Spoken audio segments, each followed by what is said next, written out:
తాకట్టులో ఉన్న బంగారానికి తక్షణ విముక్తి. ఈ రోజు మార్కెట్ రేట్ క్యాష్ మీ చేతిలో. శివ గోల్డ్ కంపెనీ, మీ నమ్మకానికి మా హామీ. Welcome to lens with Lumbini. ఇప్పుడైతే ఎక్కువగా వినిపిస్తున్నది బీజేపీ గవర్నమెంట్ క్యాబినెట్ రీషఫ్లింగ్ గురించి. అయితే దీని గురించి చాలా విషయాలు వెలుగులోకి వస్తున్నాయి. మోస్ట్ ఇంపార్టెంట్లీ నెక్స్ట్ ఒక జనరేషనల్ షిఫ్ట్ లాగా ఉండబోతుంది. ఎక్కువగా ప్రయారిటీ వచ్చేసి విమెన్ కి, యూత్ కి ఇవ్వబోతున్నారు అనేది కూడా ఎక్కువగా వినిపిస్తుంది.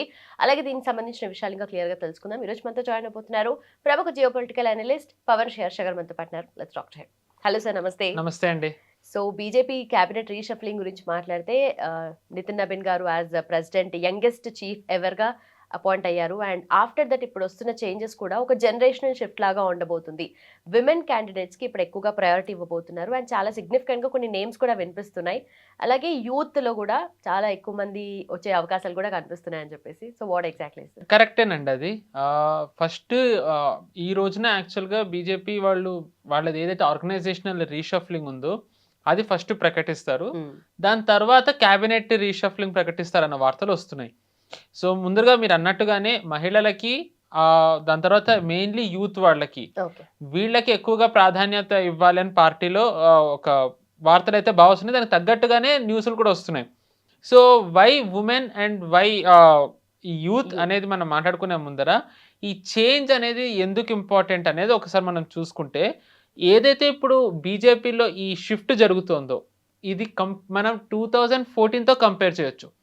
ఎందుకంటే నిజానికి 2014లో బీజేపీ వాళ్ళలోనే చాలామంది నమ్మలేదు బీజేపీకి పూర్తి మెజారిటీ వస్తుందని. ఒక చిన్న అనెక్డోట్ అనమాట ఆ టైంది. ఎన్నికలు అయిపోయాయి కానీ ఫలితాలు రాలేదు ఇంకా. సో అయితే అప్పుడు మోదీ గారి ఇంటికి అరుణ్ జైట్లీ గారు, ఐ థింక్ ఇంకొకళ్ళు ఎవరో వెళ్ళారు. If I'm not wrong Venkaiah Naidu గారు అనుకుంటా, I'm not sure about second person, but Arun Jaitley గారు ఖచ్చితంగా వెళ్ళి మోదీ గారితోనే వాళ్ళు చెప్పారు ఏంటంటే మనకి మొత్తం మెజారిటీ రాదు కాబట్టి allies-లో కూటమిలో వాళ్ళకి ఇది ఇవ్వాలి, ఈ పొజిషన్ ఇవ్వాలి, ఇది ఇవ్వాలని అంటే మోదీ గారు అన్ని పక్కన పెట్టేశారు. ఎవ్వరికి ఏమి ఇవ్వక్కర్లేదు, మనకి పూర్తి ఆధిక్యత వస్తుంది, దాని తర్వాత మనం ఆడుకుందామని అన్నారు. ఇప్పుడు నిజానికి మొన్న 2024లో 240 వచ్చేసరికి అందరూ డిసప్పాయింట్ అయ్యారు. కానీ దానికి 10 ఏళ్ల క్రితం వెళ్తే 280 was a very big number. అసలు ఎవరు ఎక్స్పెక్ట్ కూడా చేయలేదు దాని ముందర బీజేపీకి. సో దాని తర్వాత బీజేపీలో రిమార్కబుల్ చేంజెస్ వచ్చాయి. అప్పటి వరకు బీజేపీ అధికారంలో లేని రాష్ట్రాల్లో కూడా కూటమి కాదు సొంతంగా అధికారంలోకి రావడం మొదలుపెట్టింది. దానికి ముఖ్య కారణం ఏంటంటే అమిత్ షా గారు అధ్యక్షుడు అయిన తర్వాత పార్టీకి ఆయన బీజేపీలో చాలా రిమార్కబుల్ చేంజెస్ తీసుకొచ్చారు. అన్ప్రెసిడెంటెడ్, అంటే అంతకు ముందర ఎవరు ఊహించని మార్పులు. అంటే ఏంటంటే ఒక లక్ష్యం ఇవ్వడం, అంటే ఫర్ ఎగ్జాంపుల్ ఒక రాష్ట్రంలో గెలవాలని అంటే కనుక దానికి ఒక టీం సెట్ చేస్తే హుక్ ఆర్ క్రూక్ ఏదైనా పగలు రాత్రి కష్టపడి ఆ స్టేట్ గెలిచేయాలి, అలాంటి టీం ఆయన డిసైడ్ చేసేవాడు. సో దాని తర్వాత అది అవుతూ వచ్చింది, మొన్నటి వరకు కూడా అలాగే ఉంది. But obviously CJP was a very big set back. ఆ సీజేపీ ప్రొటెస్ట్ అనేది ఏదైతే జరిగిందో, ఆల్దో బెంగాల్ లాంటి స్టేట్ గెలిచిన తర్వాత ఏదైతే ఒక జోష్ బీజేపీలో కనిపించిందో పార్టీ పరంగా కానివ్వండి, అధికారంలో ఉన్న ప్రభుత్వం పరంగా, సీజేపీది ఒక సెట్ బ్యాక్ వచ్చింది. వై? 2 రీజన్స్. ఒకటి కమ్యూనికేషన్ ల్యాకింగ్, రెండోది రీచ్ అవుట్, యూత్కి రీచ్ అవుట్ అవ్వడం. సో ఈ రెండు బీజేపీ వాళ్ళు బాగా అనలైజ్ చేసుకున్నారు, బీఇట్ ఇన్ క్యాబినెట్, బీఇట్ ఇన్ పార్టీ. దీని ఆధారంగా మార్పులు జరగాలని. యాక్చువల్గా ఇది రీషఫ్లింగ్ అవ్వాలి అని చెప్పి ఈ ఏడాది మధ్య బీజేపీ ఎన్నికలు, బెంగాల్ ఎన్నికలు అయినప్పటి నుంచి వార్తలు వస్తున్నాయి. జరగాల్సింది ఉంది యాక్చువల్గా, పార్లమెంట్ స్టార్ట్ అయ్యే ముందర అవ్వాలి. కానీ వీళ్ళు అప్పుడు గనక రీషఫ్లింగ్ అయితే ధర్మేంద్ర ప్రధాన్ గారికి ఒకళ్ళు మార్చాల్సి వస్తే సీజేపీ వాళ్ళు మా వల్లే మార్చారనేది క్రెడిట్ వాళ్ళు తీసేసుకుంటారని చెప్పి వీళ్ళు డిలే చేస్తూ వచ్చారు. దురదృష్టవశాత్తు నిజంగానే జరిగింది అది. సో బట్ అలాంటి మిస్టేక్స్ ఇంకోసారి జరగకూడదు, ఇలాంటివి ఛాన్స్ రాకూడదంటే జనాలకి బాగా చెప్పేవాళ్ళు, ముఖ్యంగా ఇలాంటి వాళ్ళకి కౌంటర్ ఇచ్చేవాళ్ళు కావాలి. సో పార్టీలో ఆర్గనైజేషన్ సెక్రటరీలో కానివ్వండి, వేరు విభాగాలు ఏవైతే ఉంటాయో దాంట్లో కానివ్వండి, మంత్రుల్లో కానివ్వండి, వీళ్ళకి ధీటుగా కౌంటర్ ఇచ్చి, అంటే ఈ కౌంటర్ ఇస్తే వీళ్ళు ఏమనుకుంటారని కాకుండా కౌంటర్ ఇచ్చి వాళ్ళని ఆత్మరక్షణలో పడేయాలి. సో అలాంటి వాళ్ళని ప్రభుత్వంలోకి మంత్రులుగా, పార్టీలోకి organizing secretary or whatever కిందనే తీసుకుంటున్నారు. ఇందులో మనం ముఖ్యంగా పార్టీలో చూసుకున్నట్టయితే గనక బాగా వినిపిస్తున్న పేర్లు ఏంటి అంటే, ఒకటి హేమాంగ్ జోషి, ఆయన Vadodara MP. Is very young, in 40s ఉన్నారు ఆయన. దాని తర్వాత యూపీ నుంచి ఇంకొక ఆయన ఉన్నారు, హరీష్ ద్వివేది. వీళ్ళిద్దరిని ఆర్గనైజింగ్ సెక్రటరీల కిందనే తీసుకుంటారన్న వార్తలు వస్తున్నాయి. Okay. And Hemang Joshi Vadodara MP. ఆయన మామూలుగా యంగే కాకుండా మనం తెలిసిందే గుజరాత్ బీజేపీకి కంచుకోట, అది వాళ్ళది బీజేపీకి, ఎస్పెషల్లీ ఇప్పుడు మోదీ గారు అమిత్ షా గారు వచ్చిన తర్వాత. ఆ స్టేట్లో యూత్కి రీచ్ అవుట్ అవ్వడంలో ఇలాంటి లీడర్స్ పాత్ర చాలా కీలకంగా ఉంది. మనం చూసుకున్నట్టయితే ఈ సీజేపీది సో కాల్డ్ ప్రొటెస్ట్ ఏదైతే జరిగిందో మనకి గుజరాత్ నుంచి అంతగా రాలేదు రెస్పాన్స్ కానివ్వండి, లేకపోతే కనీసం ఏమంటారు షో ఆఫ్ చేయడానికి కూడా వీళ్ళు గుజరాత్ నుంచి అంతగా చూపించలేకపోయారు. ఎందుకంటే అక్కడ రీచ్ అవుట్ బాగుంది. మేబీ అక్కడ ఏదైతే మెకానిజం వాడారో దాన్ని నేషనల్ లెవెల్లో ఇంప్లిమెంట్ చేయడానికి హేమాంగ్ జోషి గారు లాంటి వాళ్ళని తెస్తూ ఉండుండొచ్చు. అది ఒక కారణం అవ్వచ్చు. సో యాజ్ ఎ సెడ్ ఇక్కడ యంగ్ వాళ్ళు అయిపోయారు. అట్ ది సేమ్ టైం ఇప్పుడు పార్టీలో కూడా ఉమెన్కి కూడా రిప్రజెంటేషన్ కావాలి. మనకి తెలుసు ఇది వరకు పూనం మహాజన్ అని ఇప్పుడు ఒక ఆవిడని తీసుకొస్తున్నారన్న వార్తలు ఉన్నాయి. She is also very young, in 40s ఉన్నారు ఆవిడ. వీళ్ళని ఆర్గనైజింగ్ సెక్రటరీల కింద పెడతారు అన్న వార్తలు వస్తున్నాయి.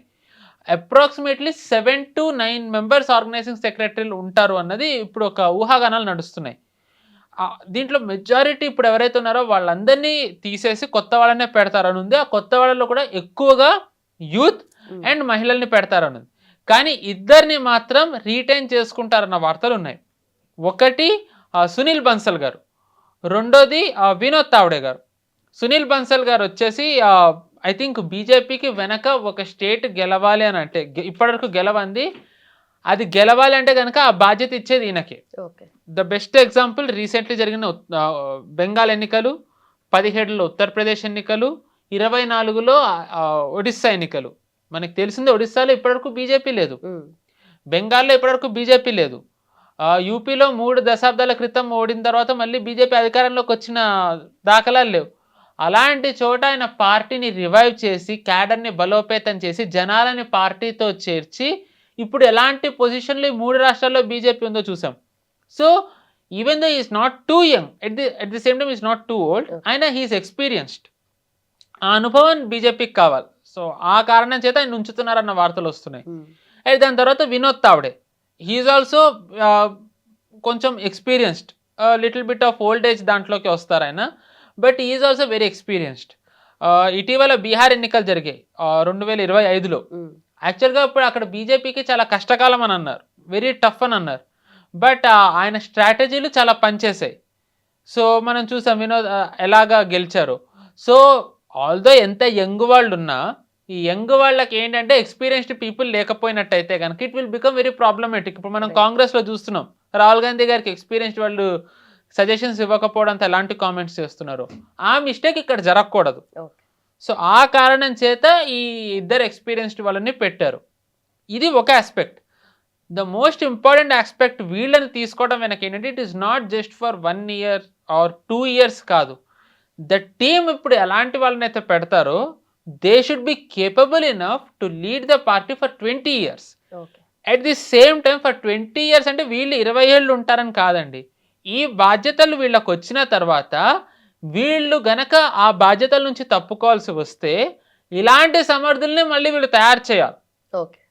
So it is not just being in power for 20 years, it is to create people who can lead the party for another 20-25 years. So it's not just about individuals, వాళ్ళ vision కి మాత్రమే. Correct. ఏదైతే 2047 కి వికసిత్ భారత్ అవ్వాలనేది ఒక లక్ష్యం మోదీ గారికి ఉందో అది అవ్వాలంటే బీజేపీ అధికారంలో ఉండాలి. బీజేపీ అధికారంలో ఉండాలంటే బీజేపీ బలోపేతంగా ఉండాలి. బలోపేతంగా ఉండాలంటే జనాలకి బీజేపీ మీద నమ్మకం ఉండాలి. అంటే జనాలతో కమ్యూనికేషన్ ఉండాలి, జనాలతో అవుట్ రీచ్ ఉండాలి, ముఖ్యంగా జనాలకి బీజేపీ మీద నమ్మకం ఉండాలి. At the same time BJP తప్ప ఏ పార్టీ కూడా ఆ 2047 లక్ష్యాన్ని నెరవేర్చలేదు అనే నమ్మకం జనాల్లోకి రావాలి. So for that communication, leadership, strategies ఇవన్నీ చాలా ముఖ్యం. సో ఆ కారణం చేతే ఇలాంటి యంగ్ వాళ్ళని అందులో మహిళల్ని పెడుతున్నారు అన్నది ఊహాగానాలు ఉన్నాయి. And obviously it could happen given whatever happen with CJP, it was a crude shock. అది అందరూ ఒప్పుకోవాలి బీజేపీ. సో పార్టీ పరంగా వచ్చేసి ఇదొకటైతే, రెండోది ఇంకా మంత్రులు. ఈ మంత్రుల్లో ఈసారి చాలా చేంజెస్ వస్తాయని అంటున్నారు. ఇన్ఫ్యాక్ట్ ఒకటి ఏముందంటే బండి సంజయ్ గారిని కూడా జనరల్ సెక్రటరీగా I think he may be replaced అని అంటున్నారు. సో అంటే ఎలాంటి చేంజెస్ ఈసారి చేయాలనుకుంటున్నారో బీజేపీ, దీంతోనూ మనకు ఒక ఎగ్జాంపుల్ ఇది. అంటే ఈ పార్టీ పరంగా కానివ్వండి, మంత్రుల పరంగా కానివ్వండి, అన్ని స్టేట్స్ నుంచి representation. If one person is being removed from one state, అదే స్టేట్ నుంచి ఇంకొకళ్ళని కూడా రావాలి. సో దట్ ఏంటంటే మళ్ళీ ఆ స్టేట్కి ప్రాధాన్యత తగ్గింది అనే రాజకీయాలు జరగకుండా. సో ఇప్పుడు మంత్రులది ముఖ్యంగా ఎందుకు మనం చూడాలి అంటే ఇప్పుడు బీజేపీలో although there are capable MPs, చాలామంది మంత్రులుగా లేరు. దానికి ఒక బెస్ట్ ఎగ్జాంపుల్ ఏంటంటే అశ్విని వైష్ణవ్ గారు. ఇప్పుడు మనకి రైల్వే శాఖ ఉంది ఆయనకి, ఐఎండ్బి, ఐ థింక్ టెలికాం, ఇలా చాలా ఉన్నాయి. 1% 2 to 3 మినిస్ట్రీస్ ఎలా హ్యాండిల్ చేయగలరు? It is very gigantic task. Especially railways అనేది ఎంత ముఖ్యమైనదో మనకి తెలిసిందే. ఐఎండ్బి అనేది కమ్యూనికేషన్ ఇప్పుడు ఎంత వీక్ ఉందో మనకి తెలిసిందే, దాన్ని దృష్టి పెట్టాలి. దాని తర్వాత టెలికాం అనేది ఇప్పుడు ఎంత ఇంపార్టెంటో తెలుసు. టెలికాం కాదు, ఎలక్ట్రానిక్స్, ఎలక్ట్రానిక్స్, సెమీ కండక్టర్స్ వస్తున్నాయి, మేక్ ఇన్ ఇండియా అవుతుంది. దీంట్లో ఎలాంటి రిఫార్మ్స్ తేవాలి, ఎలా జరుగుతుంది, ఇవన్నీ చూడాల్సిన బాధ్యత కూడా ఉంటుంది. సో ఒక్క వ్యక్తి ఇలాంటి కాంప్లికేటెడ్ 3 మినిస్ట్రీస్ ఎలా హ్యాండిల్ చేయగలరు? It is impossible.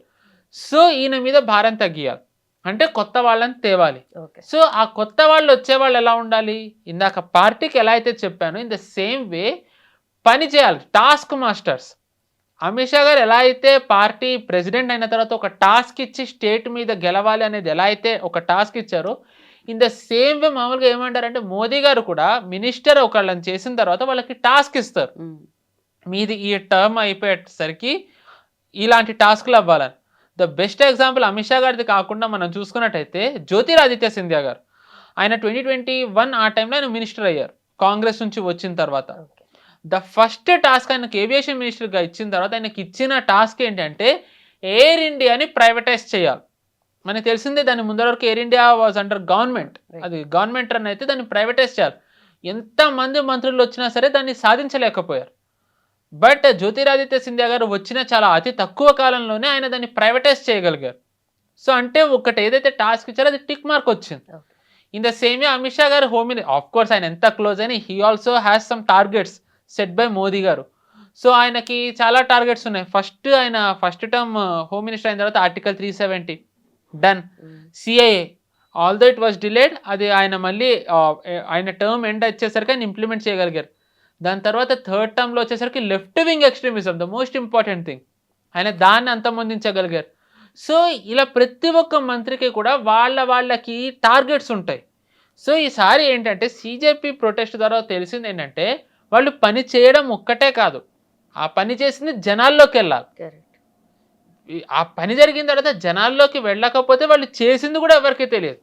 ఇప్పుడు సిజేపీ ప్రొటెస్ట్ వల్ల జరిగిన ఏదైతే ఉందో అదంతా కూడా సెట్ బ్యాక్ అని బీజేపీకి అనుకున్నప్పటికీ దానికి కావాల్సిన కౌంటర్ అనేది ఇప్పటికీ కూడా బీజేపీ ఇవ్వట్లేదు. ఎవ్వరు కూడా వచ్చి ఇండివిజువల్ గా మాట్లాడడం కూడా జరగట్లేదు. ఎందుకంటారు అలా? అంటే దీనితో ఒక ఇంట్రెస్టింగ్ అనెక్డోట్ మళ్ళీ ఒకటి చెప్తే, మనకి పివి నరసింహారావు గారు తెలిసిందే, ఆయన చెప్పాలంటే one of the most visionaries Bharat has ever had, reformer. Yes, అంటే జస్ట్ ఇమాజిన్ ఆయన ఎంత టఫ్ టైంలో వచ్చారు. పంజాబ్లో ఖలిస్తాన్, కాశ్మీర్లో మనకి చూసాం separatism, Kashmiri Pandits exodus, north ఈస్ట్లో సపరేటిజం, ముంబైలో బాంబ్ బ్లాస్ట్లు, సౌత్లో separatism, at the most important thing financial crisis. ఇలాంటి టైంలో ఆయన మనకు తెలిసిందే పిఎం అయ్యారు. పార్టీని ఆయన సపోర్ట్ చేస్తూ ఉన్నది లేదు. అండ్ మండల్ కమిషన్ ద్వారా క్యాస్ట్ సపరేటిస్ట్ గొడవలన్నీ వస్తూ ఉన్నాయి. సో ఇంత క్రూషియల్ టైంలో ఆయన ప్రధానమంత్రి అయిన తర్వాత ఆయన మీద మనకి తెలిసిందే బాబ్రీది ఏదైతే అయిందో దాని తర్వాత కాంగ్రెస్ ఆయన డిసోన్ చేసుకోవడం మొదలుపెట్టింది. బీజేపీని పక్కన పెట్టండి, ప్రతిపక్షం అనేది ఆయన పార్టీని కాంగ్రెస్ ఆయన్ని విమర్శించడం మొదలుపెట్టింది. కానీ ఆయన చాలా మటుకు స్పందించేవారు కాదు, ఆయన్ని మౌనముని అని అనేవారు. సో తర్వాత ఒకసారి ఆయన అమెరికా వెళ్ళారు అరౌండ్ 2002 ఆ టైం, అంటే ఆయన పార్టీలో లేరు అప్పటికి, ఇంకా ఆయన టర్మ్ అయిపోయింది. ఒక బీజేపీ ఎంపీ ఆయనని ఇప్పుడు ఆయన బీజేపీ ఎంపీ, ఇది వరకు కాదు ఆయన అడిగారు పివి నరసింహారావు గారిని, మీ మీద చాలా వచ్చాయి కదా, మీరు వాటిని ఎలా హ్యాండిల్ చేశారు? ఇన్ఫ్యాక్ట్ అటల్ బిహారీ వాజ్పేయి గారు ప్రధానమంత్రిగా ఉన్నప్పుడు ఆ టైంకి ఆయన అడిగారంటే మీకు ఎప్పుడన్నా ఫోన్ చేసి సలహాలు అడిగారా? అడిగితే పివి గారు రెస్పాండ్ అయ్యారంటే ఎస్, నన్ను అడుగుతూ ఉన్నారు, నన్ను అడుగుతూ ఉంటారు, నేను సలహాలు చెప్తూ ఉంటా. కానీ నేను చెప్పే ద మోస్ట్ ఇంపార్టెంట్ థింగ్ ఏంటంటే, నీ మీద ఎప్పుడైనా ఏదన్నా ఆరోపణ వచ్చినట్టయితే ఇమ్మీడియట్ రియాక్షన్ ఇవ్వకు. ఓకే. నీ జర్క్ రియాక్షన్ ఎప్పుడు ఇవ్వకు. అనలైజ్ చెయ్యి. అనలైజ్ చేసి ఎలా మాట్లాడాలని కొంతకాలం తర్వాత రియాక్ట్ అవ్వు. ఎందుకంటే ఆఫ్టర్ సమ్ టైమ్ 90% నీ మీద వచ్చిన ఆరోపణలు అన్నీ కూడా అవి తేలిపోతాయి. ఏవైతే క్రిటిసిజం ఉందో అవన్నీ తేలిపోతాయి, అవి నిలబడవు. సో నిలబడని దానికోసం నువ్వు ఇప్పుడు అంత కష్టపడ్డం ఎందుకు అనేది ఆయన ఇచ్చిన సలహా అని అన్నారు. అది బీజేపీ వాళ్ళే చెప్పారు. రైట్. బట్ ఇప్పుడున్న జనరేషన్ అలా కాదు కదా, Correct. ఇమ్మీడియట్ ఎక్స్పెక్ట్ చేస్తున్నాం మనం. ఎగ్జాక్ట్లీ. సో ఇప్పుడున్న వాళ్ళకి ఏంటి, ఇమ్మీడియట్ రియాక్షన్ కావాలి. సో ఆ ఇమ్మీడియట్ రియాక్షన్ కూడా ఇప్పుడు మనం చూసుకుంటే చాలా స్ట్రాటజిక్గా వెళ్ళి ఇప్పుడు నేను ఇక్కడికి వచ్చినప్పటి నుంచి సీజేపీ ప్రొటెస్ట్ అయినప్పటి నుంచి చెప్పాను పార్లమెంట్ది. ద మెయిన్ ఇంటెన్షన్ సీజేపీ చేసింది ఏంటంటే రెజీమ్ చేంజ్ ఒకటైతే delimitation, women reservation, FCRA bill pass అవ్వకుండా ఉండాలి అని. సో ఈ గ్యాప్ దీన్ని సమంగా కన్వే చేయడంలో ఒక కమ్యూనికేషన్ గ్యాప్ రావడంతో సీజేపీ వాళ్ళు దాన్ని అడ్వాంటేజ్గా తీసుకుని now they have become some kind of messiahs. Right. ఇప్పుడు చూసుకున్నట్టయితే సౌరవ్ దాస్ కానివ్వండి, అశుతోష్ లంకా కానివ్వండి, అభిజిత్ దీప్కే, వీళ్ళు ముగ్గురు ఆపుకి సంబంధించిన వాళ్ళని బయటపడింది. ఈ ముగ్గురికి ఫారిన్ ఫండింగ్ వచ్చిందని బయటపడింది. బట్ స్టిల్ వీళ్ళు నిస్సిగ్గుగా నిర్లజ్జగా వీళ్ళు వేరే స్కూల్స్కి వెళ్ళి గవర్నమెంట్ స్కూల్స్లో ఇవి బాలేవు అవి బాలేవు అని అంటున్నారు. ఫైన్, గవర్నమెంట్ ఎత్తి చూపించండి, ఎవ్వరు ఎత్తి చూపించకూడదు అనట్లే. కానీ పోలీసుతో గొడవ పెట్టుకునే హక్కు ఎవరిచ్చారు వీళ్ళకి? అశుతోష్ లంకా మాట్లాడుతూ నాతో గట్టిగా మాట్లాడకు, నేను కేంద్ర ఎడ్యుకేషన్ మినిస్టర్ని తీయించాను, నువ్వెంత అని అంటున్నాడు. అంటే వాళ్ళకి ఎంత ఒడాసిటీ వచ్చింది చూడండి. ఇలాగే వదిలేస్తే వాళ్ళు రేపు ఒక మినిస్ట్రీలోకి వెళ్ళి కూర్చుని మినిస్టర్ ఎలా పనిచేశారని అడుగుతారు. వాళ్ళకి ఎవరిచ్చారు ఆ హక్కు? పోనీ సరే చేశారని అనుకుందాం. ఇలా చేసిన వాళ్ళు నిన్న పంజాబ్లో 30,000 టీచర్ పోస్టులు ఖాళీగా ఉన్నాయి. దాని మీద విద్యార్థులు అడుగుతున్నారు. మరి ఎడ్యుకేషన్ మీద అంత కన్సర్న్ ఉంటే మరి పంజాబ్ వెళ్ళారా? జార్ఖండ్లో ఇప్పుడు గొడవలు అవుతున్నాయి, మనం చూస్తున్నాం. జార్ఖండ్ గురించి వీళ్ళు మాట్లాడారా? వీళ్ళు ఓన్లీ బీజేపీ పాలిత రాష్ట్రాలు ఏవైతే ఉంటాయో వీళ్ళు అవే లక్ష్యంగా చేసుకున్నారు. ద మెయిన్ ఆస్పెక్ట్ ఇది. వై ఎడ్యుకేషన్ మినిస్టర్ అంటే నేను మీకు గతంలో కూడా చెప్పాను, మనకి మామూలుగా ఏమంటారు బ్రెయిన్ వాషింగ్. ఒక ఈరోజు బాలలే రేపటి పౌరులో మనం ఏదైతే వింటామో వాళ్ళు చిన్నప్పటి నుంచి కూడా మీరు బాబర్ గురించి, అక్బర్ గురించి, లోడీల గురించి, బ్రిటిషర్ల గురించి ఎంతసేపు వీళ్ళ గురించే చదివించి పావర్టీ ఎంత ఉంది, అభివృద్ధి లేదు, మనకంటే వీళ్ళే బెటర్ అని అంటే వాళ్ళకి దేశభక్తి ఎక్కడి నుంచి వస్తుంది? ఆబ్వియస్లీ వాళ్ళకి అంత పేట్రియాట్స్ కింద ఉండరు. So the moment they come to college age, inter, degree అలా వచ్చేసరికి, యూనివర్సిటీకి వచ్చేసరికి ఈ లెఫ్ట్ వింగ్ వాళ్ళు ఎవరైతే ఉంటారో, ఎస్ఎఫ్ఐ వాళ్ళు, ఏఐఎస్ఏ, ఈ డప్పు కొట్టుకుంటూ తిరిగే వాళ్ళు, they can easily brain wash them.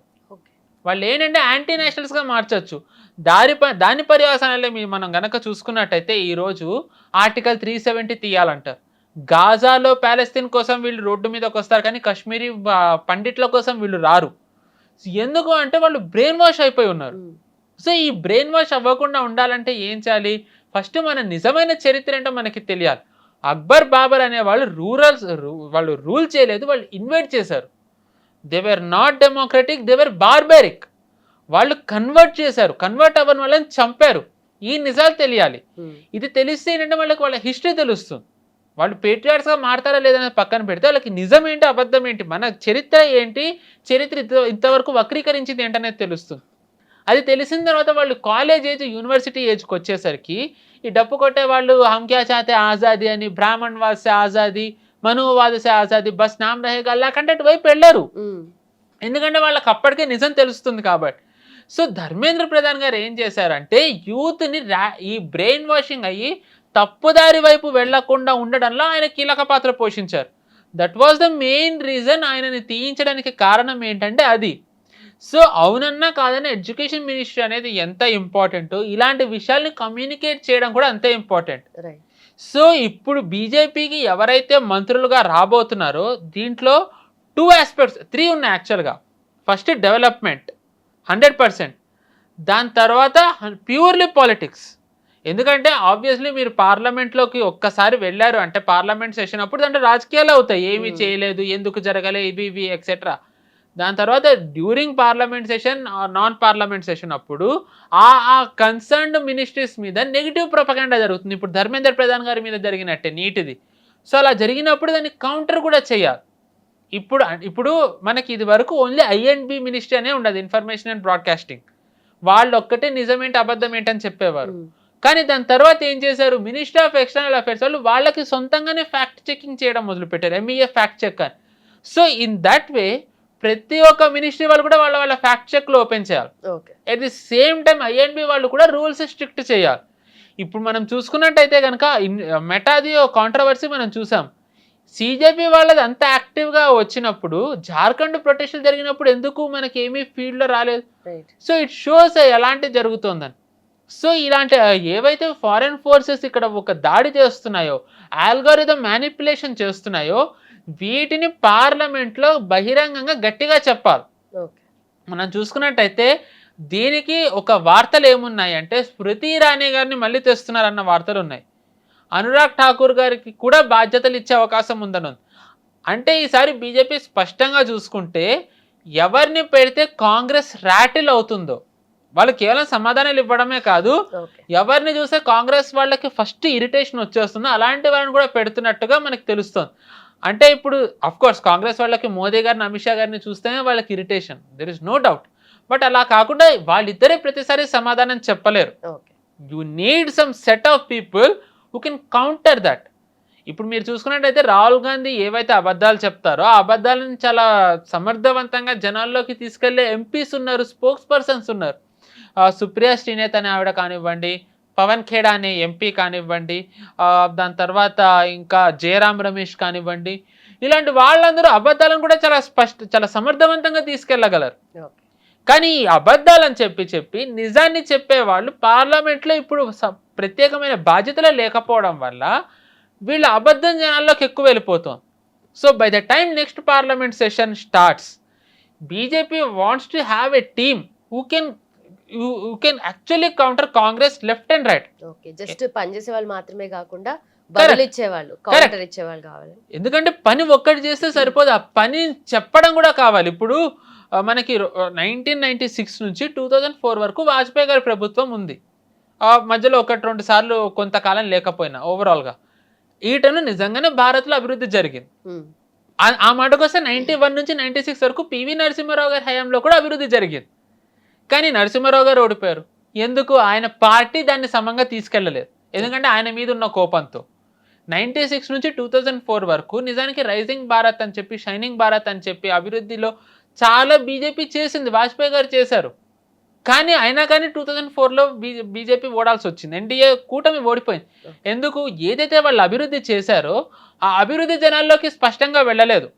In fact చెప్పాలంటే 2024లో కూడా కాంగ్రెస్ అమిత్ షా గారిది, ఇన్ఫ్యాక్ట్ తెలంగాణ కాంగ్రెస్ యూనిట్ వాళ్ళు కూడా ఉన్నారు, అమిత్ షా గారిది క్యాస్ట్ది ఆయనది ఏ డాక్టర్ వీడియో బాగా సర్క్యులేట్ చేశారు, అది చాలా ఇంపాక్ట్ ఇచ్చింది. ఏదైతే కాంగ్రెస్ వాళ్ళు ఫేక్ న్యూస్ రన్ చేయడం, రిజర్వేషన్ తీసేస్తారని చెప్పి ఏదైతే వాళ్ళు చెప్పారో దాన్ని బీజేపీ సమర్థవంతంగా తిప్పి కొట్టలేకపోయింది. దానివల్లే 2024లో 240 సీట్స్కి వచ్చారు. సో పని ఒక్కటి చేస్తే సరిపోదు, ఆ పనిని జనాల్లోకి తీసుకెళ్లడం ఒకటైతే అబద్ధాలు ఏవైతే చెప్తున్నారో దాన్ని తిప్పి కొట్టడం కూడా ఒకటి. సో ఆ తిప్పి కొట్టడం పార్టీ చేయాలి, ప్రభుత్వము చేయాలి. సో ఏంటంటే బీజేపీ వాళ్ళు ఇప్పుడు రీషఫ్లింగ్ని పార్టీకి ప్రభుత్వానికి మిక్స్ చేసి క్లబ్ చేసి చూడడం వెనుక ముఖ్య కారణం ఏంటి అంటే at the end of the day party ప్రభుత్వం రెండు కలిసే పనిచేయాలి. రైట్. సో ఇప్పుడు ధర్మేంద్ర ప్రధాన్ గారిని తీసేశారు ఒక ఉదాహరణ, ఆయన నెక్స్ట్ మినిస్ట్రీలో పెట్టాలి. పెడితే ఏం చేస్తారు ఈసారి? మళ్ళీ అందరూ వచ్చేస్తారు, ఎడ్యుకేషన్ మినిస్టర్గా ఫెయిల్ అయ్యారు, ఆయన ఎలా పెడతారని. సో దాన్ని కౌంటర్ చేయాలి కదా. ధర్మేంద్ర ప్రధాన్ గారు ఎడ్యుకేషన్ మినిస్టర్గా ఫెయిల్ అవ్వలేదు, ఫెయిల్ అయినట్టు చూపించారు. He did what ever he had to do, what ever he could do. So అందుకే ఇంకోటి ఇచ్చామని చెప్పాలి. అది ఆబ్వియస్లీ బీజేపీ ప్రభుత్వం చెప్పలేదు, కానీ పార్టీ చెప్పాలి. సో అలాంటి చెప్పాలి అని అన్నప్పుడు సమర్థవంతమైన స్పోక్స్ పర్సన్స్, ఆర్గనైజింగ్ సెక్రటరీస్ ఆ నెరేటివ్ అర్థం చేసుకుని కౌంటర్ చేయగలిగే వాళ్ళు కావాలి. సో అది చేయరా? వీళ్ళ టార్గెట్ ఏంటి? Gen Z. To be honest I don't like using Gen Z, Gen alpha ఇవన్నీ, but youth, next generation youth ఎవరైతే ఉన్నారో వాళ్ళని బీజేపీకి దూరం చేయాలనుకుంటున్నారు. సో వాళ్ళని ఇప్పుడు దగ్గర చేసుకోవాలి. దగ్గర చేయాలంటే ఆ మైండ్ సెట్ అర్థమయ్యే వాళ్ళే ఉండాలి.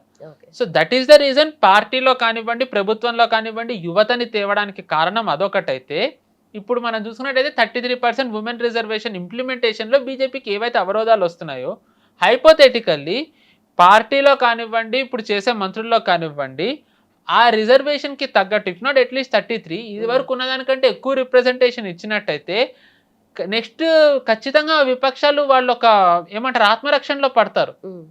మీరు మీ మీ ఎక్కడైతే అధికారంలో ఉన్నారో మీరు ఎంత ఇచ్చారు మేము ఎంత ఇచ్చామో చూడండి అని బీజేపీ చెప్పచ్చు. So that next parliament session వచ్చేసరికి బీజేపీ ఆత్మరక్షణలో లేకుండా విపక్షాలు ఆత్మరక్షణలో ఉంటాయి. సో వాళ్ళు 33% రిజర్వేషన్ అది తేవాలి అనుకున్న, ఎఫ్సిఆర్ఏని బిల్లు పాస్ చేయించాలనుకున్నా, ఉమెన్ రిజర్వేషన్ పాస్ చేయించాలనుకున్నా బీజేపీ ఆత్మరక్షణ లేకుండా విపక్షాలను ఆత్మరక్షణలో పడేసేలా ఉంటుంది. సో ఈ ఇచ్చే అపాయింట్మెంట్స్ కానివ్వండి, పెట్టే మినిస్టర్స్ని కానివ్వండి, ఆర్గనైజింగ్ సెక్రటరీస్గా నియమించే వాళ్ళని కానివ్వండి, ఇంత బాధ్యత ఉంది. జస్ట్ 20 ఇయర్సే కాకుండా టిల్ 2047 నెక్స్ట్ జనరేషన్ లీడర్స్ని కూడా తయారు చేయాలి. So let's hope BJP does that. Right. ఇంకా ఎవరి నేమ్స్ ఎక్కువగా వినిపిస్తున్నాయి? స్పెషల్లీ తెలంగాణ నుండి ఎవరి నేమ్స్ వినిపిస్తున్నాయా? ఆబ్వియస్లీ ఐ థింక్ తెలంగాణ నుంచి రావచ్చు. ఐ థింక్ వచ్చిన తర్వాత నేను చెప్తాను. బట్ ఒకటి అవకాశం ఏముందంటే ఒక ఎంపీ E20 విషయంలో చాలా వైరల్గా ఒక వీడియో చేశారు. అది జస్ట్ నార్మల్ బీజేపీ వాళ్ళే కాకుండా మోదీ గారు, అమిత్ షా గారు కూడా చూసారన్న వార్తలు ఉన్నాయి. అంటే వాళ్ళు చూసి ఇలా కదా ఎంపీలు పనిచేయాలి వీడియోస్, ఒక్కొక్క ఎంపీ ఇలా గనక వీడియోస్ చేసినట్టయితే అసలు ఫేక్ న్యూసే రన్ అవ్వదు అని చెప్పన్నారు. ఆ E20 మీద రన్ చేసిన ఎంపీ తెలంగాణకు సంబంధించిన ఆయన. బీజేపీ అధిష్టానం కూడా చాలా ఇంప్రెస్ అయింది ఆయన చేసిన పనితీరు వల్ల అని అన్నారు. ఆయనకి ఏమన్నా ఉండే అవకాశం ఉంది, ఖచ్చితంగా ఉంటుందని చెప్పలేను కానీ ఆయనకు అవకాశం ఉంది. సో తెలంగాణ నుంచి ఆయనది ఒకటి పక్కన పెడితే ఇందా చెప్పినట్టుగా స్మృతి ఇరానీ, దాని తర్వాత అనురాగ్ ఠాకూర్, హిమాచల్ ప్రదేశ్ నుంచి అనురాగ్ ఠాకూర్ గారికి కూడా ఒక అవకాశం ఉందని అన్నారు. Why Anurag Thakur in my opinion is ఆయన యంగ్. అదొకటే కాకుండా ఏదైతే రాహుల్ గాంధీ గారు కులం అని అంటూ వచ్చారో 2024 ఎలక్షన్ తర్వాత జరిగిన ఫస్ట్ పార్లమెంట్ సెషన్లో రాహుల్ గాంధీకి ఆయన భాషలోనే ఆన్సర్ ఇచ్చారు. ఆయన ప్రతి ఒక్కళ్ళది నీ కులం ఏంటి అని అడిగితే అసలు తన కులం ఏంటో తనే చెప్పుకోలేని అతను వేరే వాళ్ళందరిది కులం అడగడం ఏంటని అనేసారు ఆయన అనురాగ్ ఠాకూర్. సో ఆయన అటాకింగ్ మోడ్ ఎలా ఉంటుందో తెలిసిందే. సో అలాంటి ఆయనకి ఇంకా ఎంపీగా ఉంటే ఇలా చేస్తేనే ఇంకా రెస్పాన్సిబిలిటీ ఇస్తే ఆ అటాకింగ్ మోడ్ ఇంకెలా ఉంటుంది. సో ఆయనకి ఇస్తున్నారన్న వార్తలు కూడా ఉన్నాయి. నితిన్ గడ్కరీ గారికి కూడా యాక్చువల్గా రెస్పాన్స్ ఇచ్చే దాంట్లో అపార్ట్ ఫ్రమ్ హిజ్ మినిస్ట్రీ ఆయనని కూడా ఇస్తున్నారన్న వార్తలు ఉన్నాయి. దాని తర్వాత నేను చెప్పినట్టుగా పూనమ్ మహాజన్ బీజేపీలో వెటరన్ లీడర్ వాళ్ళ ఐ థింక్ డాటర్ అనుకుంటా, ఐ థింక్ సమ్హౌ రిలేటివ్ ఆవిడకు ఉంది. దాని తర్వాత హరీష్ ద్వివేది, దాని తర్వాత హిమాంగ్ జోషి ఆయనకుంది. దాని తర్వాత ఒక ఆయన పాఠక్ అని ఉన్నారు, సందీప్ పాఠక్, ఆప్ నుంచి వచ్చారు ఆయన. ఆయనకి కూడా either in party or in క్యాబినెట్లో కూడా వాళ్ళ కుందన్ ఉంది. సో కంప్లీట్లీ యంగ్లో కూడా ఉమెన్. సో దట్ ఇది బీజేపీ వాళ్ళు అనుకుంటుంది. సో లెట్స్ హోప్ వాళ్ళు ఎలా పర్ఫామ్ చేస్తారు అనేది ఐ థింక్ మనకి ఈ రోజు అనౌన్స్ చేస్తారు. దాని తర్వాత we can discuss with names. Right.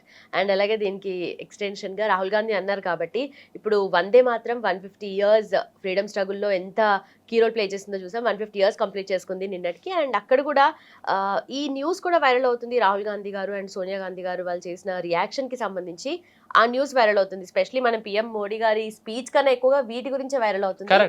అలాగే పిఎం మోదీ గారి ఫ్లాగ్ ఆ సీక్వెన్స్ ని బట్టి కూడా. సో ఏంటి దీని వెనక రీజన్? ఫస్ట్ ఫ్లాగ్ చెప్తే నేను ఇందాక చెప్పినట్టుగా పవన్ ఖేడా లాంటి వాళ్ళు ఫేక్ న్యూస్ రన్ చేసేదాన్ని కౌంటర్ చేయాలి. మోదీ గారు ఫ్లాగ్ ఏదైతే పెట్టుకున్నారో అది ఫ్లాగ్ కోడ్ 2002.6 చదవండి ఎవరైనా. వర్టికల్లీ పెట్టుకున్నప్పుడు ఒకలా, హారిజాంటల్లీ పెట్టుకున్నప్పుడు ఒకలా, పాకెట్లో పెట్టుకున్నప్పుడు ఒకలా అని ఉంటుంది. పాకెట్లో పెట్టుకున్నప్పుడు అలాగే కనిపించాలి. దట్ ఈస్ ద రీజన్ మనకు అలా కనిపిస్తుంది. ఎవరైతే ఇది ఐర్లాండ్ ఫ్లాగ్ అని అంటున్నారో ఒకసారి మన ఇండియన్ ఎయిర్ ఫోర్స్ జెట్లను చూడండి. జెట్లలో ఫ్లాగ్ మోదీ గారికి ఇక్కడ ఎలా అయితే మనకు కనిపిస్తుందో అలాగే ఫ్లాగ్ కనిపిస్తుంది. అంటే మన ఎయిర్ ఫోర్స్ అన్నీ కూడా ఐర్లాండ్ వనా జెట్లు? సో కాంగ్రెస్ వాళ్ళకి ఏంటంటే లాజిక్, బుర్ర పెట్టి ఆలోచించడం, అంటే ఇంటెలెక్చువల్ గా మాట్లాడడం, వాళ్ళకి అవన్నీ మర్చిపోయారు. సరే కాంగ్రెస్ వాళ్ళ సంగతి వదిలేస్తే నార్మల్ జనరల్లీ చూసిన జనాలు కూడా యూజువల్లీ అది ఎలా ఉన్నా ఆర్డర్ వైజ్ అయితే ఆరెంజ్, వైట్, గ్రీన్ అని అనుకుంటాం. ఫ్లాగ్ కోడ్ ప్రకారం ఇది జేబుకి పెట్టుకున్నప్పుడు అలాగే ఉండాలండి. ఇప్పుడు మనం జెండా మనం ఏదైతే పెట్టుకుంటామో అది ఇలా వస్తుంది కాబట్టి మనకి ఫస్ట్ ఆరెంజ్ వస్తుంది. కానీ అది ఇలా తిప్పుతాం. అదే అది ఇలానే ఎందుకు తిప్పాలి, ఇలా తిప్పొచ్చు కదా. Why? Because it's flag code. Flag code 2002.6 ప్రకారం అది అలాగే ఉండాలి.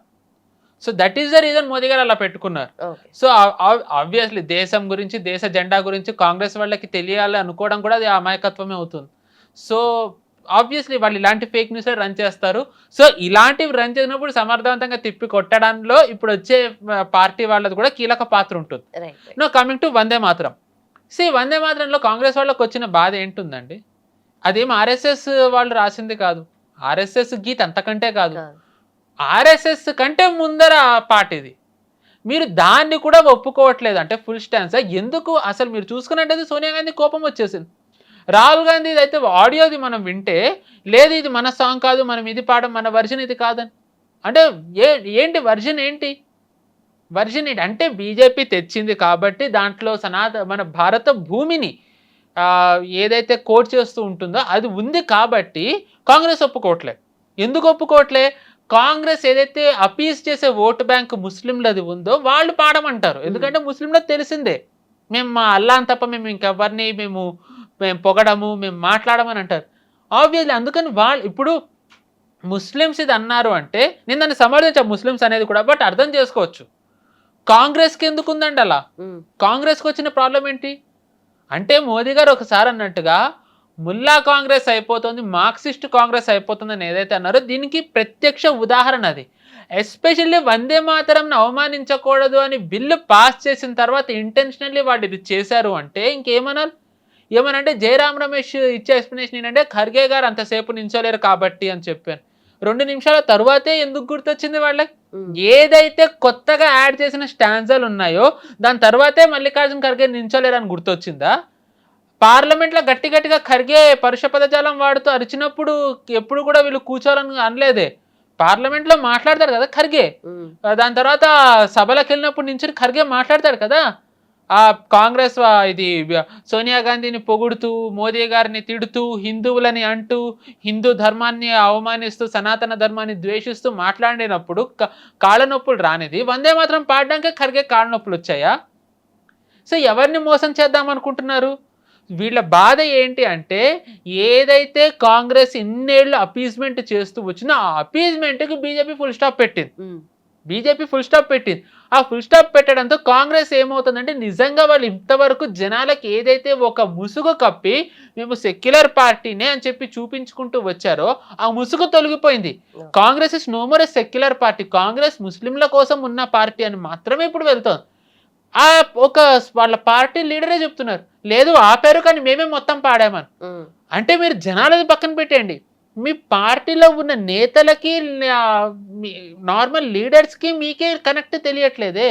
వాళ్ళు మొత్తం పాడతామంటున్నారు, వాళ్ళకున్న దేశభక్తి హైకమాండ్కి లేదు. So it is evident Congress ఎందుకు ఓడిపోతుందో. ఈ వందే మాతరం అనేది ఒక ఉదాహరణ కాంగ్రెస్ ఎందుకు ఓడిపోతుందో, ఎందుకు ఓడిపోతుందో, భవిష్యత్తులో కాంగ్రెస్ అడ్రస్ ఎందుకు గల్లంత అవుతుందో. వీళ్ళు చేసిన వందే మాతరంది ఒక ఫియాస్కో ఏదైతే ఉందో ఇది ఒక ఉదాహరణ. నెక్స్ట్ టైం కాంగ్రెస్ ఎందుకు గెలవలేదు అంటే కనుక ఏవి చూపించక్కర్లే, దేశభక్తి ఎంత ఉందో ఇది చూపిస్తే ఇదే జనాలు సమాధానం చెప్తారు. ఓకే, బట్ వాళ్ళకి ముందే తెలీదా అంత రియాక్షన్ ఇవ్వడానికి? రీజన్ ఏంటంటారు? అంటే వాళ్ళే ఆర్గనైజ్ చేస్తున్నప్పుడు వాళ్ళకి తెలిసి ఉండాలి కదా. ఒకసారి 2018 నుంచి 23 వరకు రాజస్థాన్లో కాంగ్రెస్ అధికారంలో ఉంది. అశోక్ గెహ్లోట్ ముఖ్యమంత్రి. మామూలుగా ఇప్పుడు ఒక ముఖ్యమంత్రి జెండా వందనం చేయాలంటే వచ్చి జెండాది ఇలా చేసి కట్టి నించుని ఇవన్నీ చేస్తారు. అశోక్ గెహ్లోట్ డైరెక్ట్ వచ్చేసి జస్ట్ ఇలా లాగేసి కొంచెం లాగేసి వెళ్ళిపోయారు. ముఖ్యమంత్రిగా ఆయన చేసిన పని అది. సో వాళ్ళకి నిజానికి నేను అదే అన్నా కదా, కాంగ్రెస్కి ఎప్పుడూ దేశభక్తి లేదు, కాంగ్రెస్కి ఎప్పుడూ దేశం మీద ప్రేమ లేదు. ఉంటే కనుక దేశం విడిపోదు ఆనెస్ట్లీ స్పీకింగ్. సో వాళ్ళు స్వాతంత్రం తెలియదు కాంగ్రెస్. మనం ఫస్ట్ అనాల్సింది ఏంటంటే కాంగ్రెస్ స్వాతంత్రం తెలియదు, కాంగ్రెస్ దేశాన్ని విడగొట్టింది. దేశాన్ని విడగొట్టి ముస్లింలకు 2 దేశాలు ఇచ్చింది, భారత్ ఇచ్చింది, పాకిస్తాన్ ఇచ్చింది. So but still Hindus resisted. Hindus ఏదో ఒక రకంగా వాళ్ళు సర్వైవ్ అవుతూ వచ్చారు. వాళ్ళు దీన్ని కూడా మొత్తం పాకిస్తాన్లో ఎలా అయితే ముస్లిమ్స్ కన్వర్ట్ చేసేసారు హిందూస్ని, అలాగే ఇక్కడ కూడా జరిగిపోతుంది అనుకుంటే అది అవ్వలే. Hindus resisted. దాంతో ఏమైంది, కాంగ్రెస్ ముసుగు బయటపడి బీజేపీ రైజ్ అవ్వడం మొదలైంది. BJP started to stand for Hindus, stand for Sanatana Dharma, stand for Bharat instead of Pakistan. దాంతో కాంగ్రెస్ ఎక్స్పోజ్ అవుతూ వచ్చేసరికి కాంగ్రెస్ అదం పాతానికి వెళ్తూ వచ్చింది. ఇప్పుడు ఆ ఫ్రస్ట్రేషనే ఇప్పుడు మనకి రాహుల్ గాంధీ వ్యాఖ్యలు కానివ్వండి, వందే మాత్రం అనేది కాదని, వందే మాత్రం ఫుల్ పెడితే సోనియా గాంధీ కోపం రావడం కానివ్వండి, ఇలాంటివన్నీ దీనికే ప్రతీక. మీ పార్టీలో ఉన్న నేతల పేర్లే మీకు తెలియదు. సోనియా గాంధీని ఏదో ప్రశ్న అడిగితే the man with the white beard white hair, white beard white hair చాలా మందికి ఉంటుంది, పేరేంటి? మీరే కదా నియమించింది. అంటే వీళ్ళు తప్ప ఇంకందరూ కూడా ఎంత ఇన్ఫీరియరో వీళ్ళ పార్టీలో చూడండి. సో ఇలాంటి పనులు చేస్తూ కాంగ్రెస్ గెలవట్లేదు అంటే ఈవీఎం ట్యాంపరింగ్ ఎవరు చేయట్లే, మీరే దేశం కోసం నిలబడకపోవడం వల్ల జనాలు అది గమనించి దేశం కోసం నిలబడుతున్న పార్టీని గెలిపించుకుంటున్నారు. వీళ్ళే కనుక దేశం కోసం నిలబడి ఉంటే ఇంత వెనకబడి మన దేశం ఉండదు. నేను ఇంతవరకు ఇప్పుడు చెప్తున్నా, మనకి 1947లో స్వాతంత్రం వస్తే ఇజ్రాయెల్కి 45లో వచ్చింది, అటు ఇటుగా చైనాకి అప్పుడు వచ్చింది, సౌత్ కొరియాకి 1950స్లో వచ్చింది. కానీ ఈరోజు సౌత్ కొరియా ఎక్కడుంది, ఇజ్రాయెల్ ఎక్కడుంది, చైనా ఎక్కడుంది, మనం ఎక్కడున్నాం? మనం ఇప్పుడు ఎదుగుతున్నాం, వాళ్ళు ఇదివరకే ఎదిగారు. కాంగ్రెస్ ఎందుకు చేయలేదు? స్వాతంత్రం వచ్చేటంగా మనం 6th రిచెస్ట్ నేషన్, ఇజ్రాయెల్కి అసలు లేనే లేదు, వేరే వాళ్ళు ఇచ్చిన దాని మీద బతికింది. చైనా అదం పాతాళంలో ఉంది, కానీ వాళ్ళు ఎలా రివైవ్ అయ్యారు, మనం ఎందుకు డౌన్లోకి వచ్చాం? 91కి వచ్చేసరికి IMF ఇచ్చే భిక్ష మీద మనం ఎందుకు బతకాల్సి వచ్చింది? సో కాంగ్రెస్ ఇవన్నీ ఇప్పుడు బయటపడుతూ ఉండేసరికి కాంగ్రెస్ తట్టుకోలేక కంప్లీట్లీ ముస్లింల వైపు వెళ్ళిపోతుంది. బట్ వాళ్ళు ఒక్కళ్ళు ఓటేస్తే సరిపోదు, కాంగ్రెస్కి తెలియట్లేదు. సో ఏంటంటే వాళ్ళ మూర్ఖత్వంతో కళ్ళు మూసుకుపోయి ఉన్నాయి, వాళ్ళు అలాగే ఉంటారు. కాంగ్రెస్ ఇంకా అదం పాతాడానికే వెళ్తుంది. ఇది ప్రతీక. వందే మాత్రం అనేది వాళ్ళు ఏదైతే చేశారో దేశం మీద, వాళ్ళు ఓటు వేయనందుకు హిందువుల మీద, వాళ్ళే సో కాల్డ్ ఫామ్ చేయించామనే దేశం మీద ఎంత గౌరవం ఉందో ఇది ఒక ఉదాహరణ. జనాలు ఇది ఖచ్చితంగా గుర్తుపెట్టుకుంటారు. ఈ కుటుంబానికి, ఈ పార్టీకి ఖచ్చితంగా బుద్ధి చెప్తారు. ఇది ఇప్పటితో వదిలేది కాదు, మర్చిపోయేది అంతకంటే కాదు. Thank you. థ్యాంక్ యూ అండి, నమస్తే.